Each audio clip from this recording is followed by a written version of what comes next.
The third concept is about empty strings. Now you might have a doubt, okay, sir, why is empty string required? It is required in many cases, and I will try to demonstrate one case to you. Now first of all, how to create empty strings? Very simple. Suppose your string name is S. You want to make this string an empty string. So there are two ways. S equal to pair of single quotes, nothing in between, no space also, or S equal to pair of double quotes, nothing in between, not any space. Okay, so this is how you will create empty strings. Now a thing may come to your mind that when we will use this empty string. So I will demonstrate a simple example, and that example will cover up some concept of the previous chapter also, that is loops. Okay, now what I want to do, I want to print something in reverse. Okay, so that example we are seeing it now. Suppose a new program starts from here. Suppose I am taking a string A equal to B, B, P, X. Correct? A equal to B, B, P, X. I want to print this B, B, P, X in reverse. Okay. So first of all, I will show you the normal methodology. And then I will tell you what output is coming, and then we will demonstrate where is the use of this empty string. Okay. So simply now I am writing a program which will reverse this thing. Fine. If you have went through the video of what you can say 5th chapter, you will be seeing that how we can print the strings, or we can print anything in reverse. So for printing anything in reverse, we have to make use of for loop, for variable name in range. Already you know that while printing anything in reverse, we need to take the last index, and last index for your reference is always -1. Do not forget, forward indexing 0, 1, 2, 3, backward indexing -1, -2, -3 and -2. So my first letter that I want to print is actually S. Okay, so my index will start with -1. Then we need to take the length and go back. How do we take length of this? We will use a small function minus length of A -1. Okay, and because we are going in backward indexing, we are always choosing -1. If you are not able to understand this, you go back to the video of 5th chapter. There we are using the loop for forward and backward indexing. There I have thoroughly explained what is the meaning of this. Okay, this means backward. Normally whenever we are writing a loop, we are going in forward direction. After 1, 2 will come, after 2, 3 will come. But this -1 means we are going in the backward direction. And what does this thing do? This thing makes sure that we are traversing only through BBPS, and our index or our numbers are not going out of range. Okay, so this you can go back and see in the video of the 5th chapter how we are dealing with forward and backward index. I again repeat, -1 because I wanted to start with this last character which is at the index of -1. Minus of length -1. Let us elaborate. Minus of length -1. What is the length of BBPS? 1, 2, 3, 4. Okay, so just if I am writing minus of 4 -1. You know mathematics well. Minus of 4 -1 will be -5. So my loop will iterate through -1 up to -5, and every time I will go back one character. So let us see. Starting with -1, first character will be S. -1, we will go back one step. That means -2. Okay, then B will be printed. Again -1, we will go back one step. -3, so B will be printed. Again -1, we will go back one step. B will be printed. -5 will be the ending. It will not be executed. Go back to this chapter and go take a look at the syntax of this range statement in for loop. You will be able to better understand this thing. Fine. So for I in range -1 minus length of -1, I want to print BBPS. So what I will do, make sure of the indentation, print which is the string that is storing the character or the BBPS that we want, A. So I will print A of I. Okay, this is the program. Now by this, what will be the output? Output will be S P B B. It is doing our work. Listen to me. Try to understand. It is doing our work, but that work is not in a single line. That work is line by line. Why line by line? Every time loop is coming, we are printing one character. First of all, A of I is printed. So what is the first thing in I? First thing in I is S. So S is printed. Then again next I will be -2. So B is printed. Next I will be -3. So B is printed. Next I will be -4. So again B is printed. So this is okay. But I want the output in a single line. Single line means S P B B. There, this is where the use of empty string will come into existence. Okay. So what I will do, I will just modify this space. Same program. Say A equal to B B P S. Correct. I am taking an empty string S. Fine. I want to print the reverse of BBPS in a single line. So I will have to do only one thing. Pay attention. I will have to write this one. S equal to S plus what you can say A of I. I will explain you how this works. And outside the loop, we will print S. Now pay attention what is happening. S is an entirely empty string. Correct. String that I want to reverse up is BBPS. Now first of all, please see, I will explain you the whole thing. I in range, what is the first thing that comes in I? S. Okay, this S. Now we have chosen the variable S. So this S will come here. Listen to me carefully. Initially, the string S is blank. Initially, the string S is blank. What is the first character that comes into I? S. So what will happen? S equal to S is blank. This variable S is blank. Plus A of I. What comes in A of I first of all? Character S. Okay.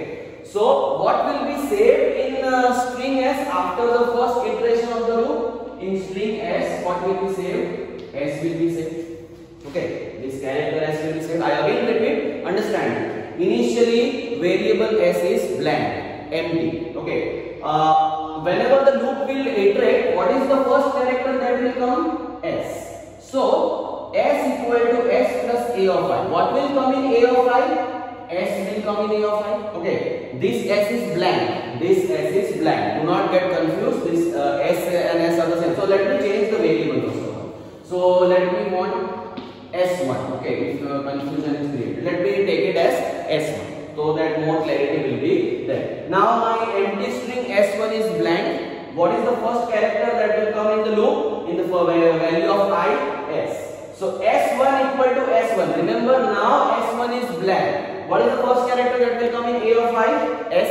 So S1 equal to blank plus A of I. What is A of I? S. So what will be saved in S1 in the first iteration? S will be saved. Now, second iteration of the loop, what will come? P. Remember, S of I equal to, S1 equal to S1 plus A of I. Now, what is there in S1? S. What will come now in A of I? P.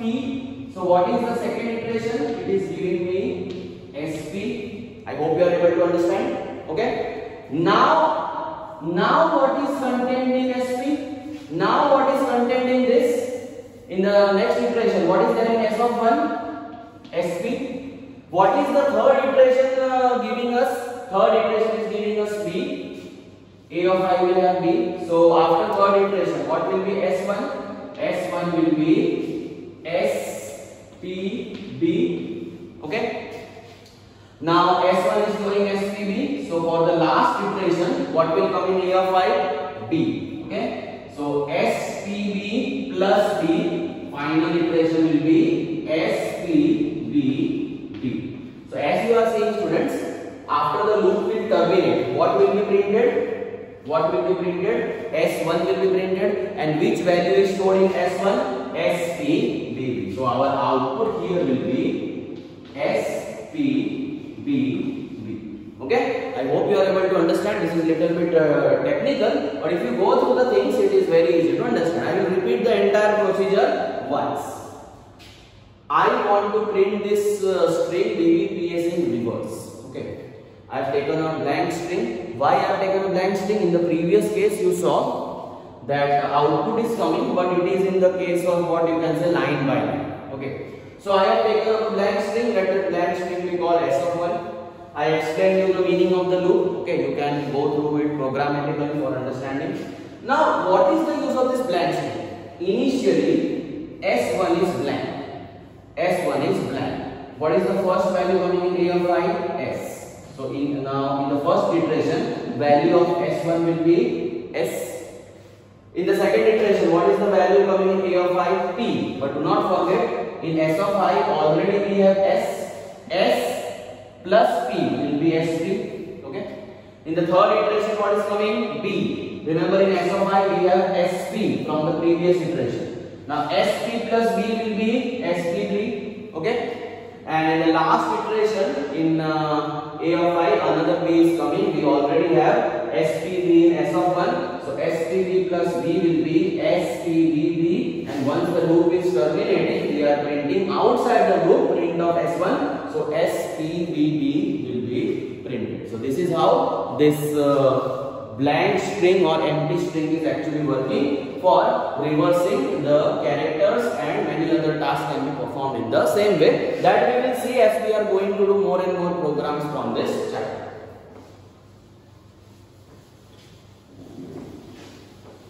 Okay. Now let us go for multi-line strings. Many times it is required that you may need to write lot of lines for a single string. So one way is this. Suppose you are taking a string S and you are writing some lines. You are taking another string S1 and you are writing some lines. Okay. You are taking a string S3, you are writing some lines. And you want to join this together. So what you can do? You can write print S1 plus S2 plus S. All the things, three strings will be joined. This is fine. But there is one more approach by which we can create multi-line strings. That approach is using triple quotes. Remember, multi-line strings can be enclosed within a pair of triple quotes, and that pair can be either single or it can be double. Okay, I will write a line. Suppose my string name is ABC. I want to enclose multi-line strings in this. So what I will do? I am selecting to choose a pair of triple single quotes, pair of triple single quotes, pair of triple double quotes. Say today is Tuesday. We can go to the next line, and it is a rainy day. Once you feel your string is over, you can end it by enclosing it within a pair of triple single quotes or triple double quotes bracket. So this is only the use of what you can say multi-line strings using a pair of triple single quotes or triple double quotes. Students, the last thing that I want to discuss is exceptional cases. Just I will give you an example. Say, suppose I am taking this A equal to 7, B equal to 3, print A plus B. Everyone can predict that the output will be 10. Okay. But what if I do like this? A equal to 7, B equal to 3, print A plus B. Can you predict what is the output? Can you predict what is the output? Output here will be 73. Why? Very evitable. Here we were using numerical variables. Here, because we are using double quotes, we are converting them into strings. So Python does not recognize that these are numbers. They will recognize it as strings only. And what happens when we add strings? You have learned in 10th standard. What happens when we add strings? Strings are joined together. So Python does not recognize that these are numbers because we have already enclosed them inside double quotes. Python does not recognize that these are numbers. Python will now recognize this as strings, and adding strings will just join the strings together and nothing else will happen. That is why here numerical value print a plus b was 10. Here string value print a plus b was not 10 because these are strings, and Python just merely joins the strings. 7 and 3 whenever they are joined will form 73. Okay, so hope you have understood this exceptional case how strings can be working with numbers. Fine students, so hope you have understood the topics of what are strings. Strings are you can sequence of characters within single or double quotes. Creating strings, two methods, either directly or using the function raw underscore input. Very important, empty strings. Empty strings itself will not be that important, but it will be a very important part in some complicated programs.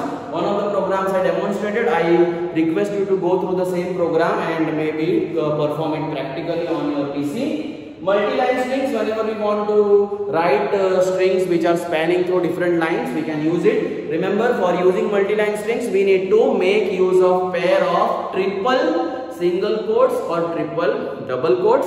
And finally, exceptional cases, I demonstrated how numbers can be incorporated in strings. And once numbers are incorporated in strings, they no longer you can say work as numbers, they are a part of a string. So we will meet in the next video with some more manipulation techniques from this chapter. Thank you and have a nice day.